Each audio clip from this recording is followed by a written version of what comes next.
là, je le fais sous l'égide du Théâtre du Bout du Monde. Le Théâtre du Bout du Monde est une association nantérienne et nous sommes installés au quartier du Petit Nanterre. Et dans ce cadre, je me suis dit c'est intéressant de présenter ce spectacle à l'intérieur du Théâtre du Bout du Monde. Là, comme c'était un choix qui était, oui, mon choix bien évidemment de travailler avec ces groupes, mais c'était pas l'initiative, le déclic ne m'appartenait pas, je pouvais quand même garder une certaine distance. Et je profitais de cette distance que j'avais pour vraiment essayer de créer une mise en scène avec plusieurs priorités. Une, ne pas faire du réalisme, c'est-à-dire se battre contre le réalisme qui la pièce elle propose, et également donc universaliser la pièce et ne pas laisser cette pièce reléguée à une pièce espagnole du siècle dernier. Donc c'est comme ça que je pars d'une idée très simple architecturale pour créer le décor, donc quelque chose qui délimitait tout simplement l'espace sans laisser croire c'est-à-dire simplement suggérant qu'il y avait des murs, mais sans y aller à faire des vrais murs en torchis de 2 mètres de haut et 50 cm d'épaisseur, rien du tout, mais tout simplement avec une ligne créer un espace. Et l'Auditorium Saint-Germain me propose un compositeur avec qui j'avais déjà travaillé, qui s'appelle Michel Museau. Et Michel Museau, je lui dis, écoute, il y a plusieurs choses, je ne veux pas de musique espagnole. Je ne veux pas de guitare. Je veux que la musique soit avec des airs espagnolisants, mais surtout pas de musique de guitare.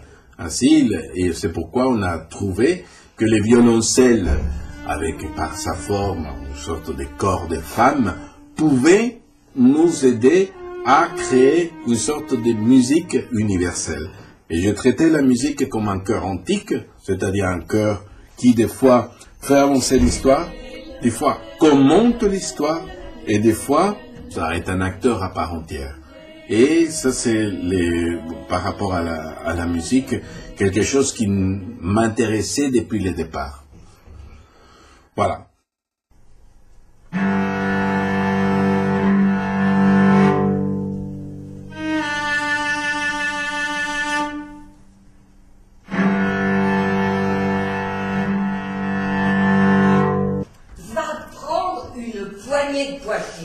Aujourd'hui, elle ne verra rien. Bernarda! La vieille, elle est bien enfermée. Pas de leçon. Pendant les 8 ans que durera le deuil, l'air de la rue ne doit pas pénétrer dans cette maison. Dites-vous que j'ai muré les portes et les fenêtres, comme on faisait chez mon père et chez mon grand-père. La nouvelle, le sujet de Pépé El Romano. On en parle déjà au village. Pépé El Romano a l'intention d'épouser Angoustias. La nuit dernière, il tournait autour de la maison. Et je crois qu'il va bientôt nous envoyer un messager. Je m'en réjouis. C'est un brave garçon.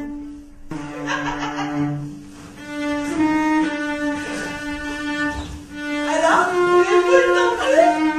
Que vouliez-vous que je fasse? Si notre mère te voit ainsi, elle t'arrache les cheveux. Je me faisais une telle joie de traîner cette robe. J'espère la mettre le jour où on va manger des pastèques à la campagne. Près de la Noria. Il n'y en aurait pas eu de pareil. Que d'argent pour Angoustias. Oui, Les autres en ont bien moins. voilà 3 fois que tu me le rabâches et que je ne veux pas te répondre. Oui, tiens, infiniment moins, ne me le rappelle plus, Angoustias. Mère. Comment? Tu as l'audace de te poudrer? Tu as l'audace de te laver la figure le jour de la mort de ton père? Ce n'était pas mon père. Je veux avoir un homme pour l'épouser et être heureuse avec lui. Enfermez-la.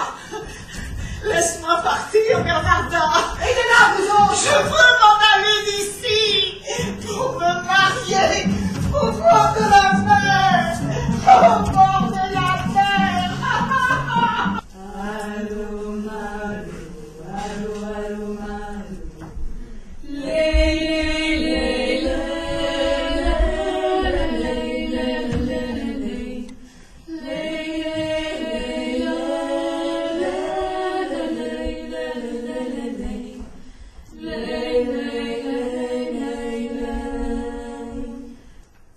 Je suis né pour avoir les yeux ouverts.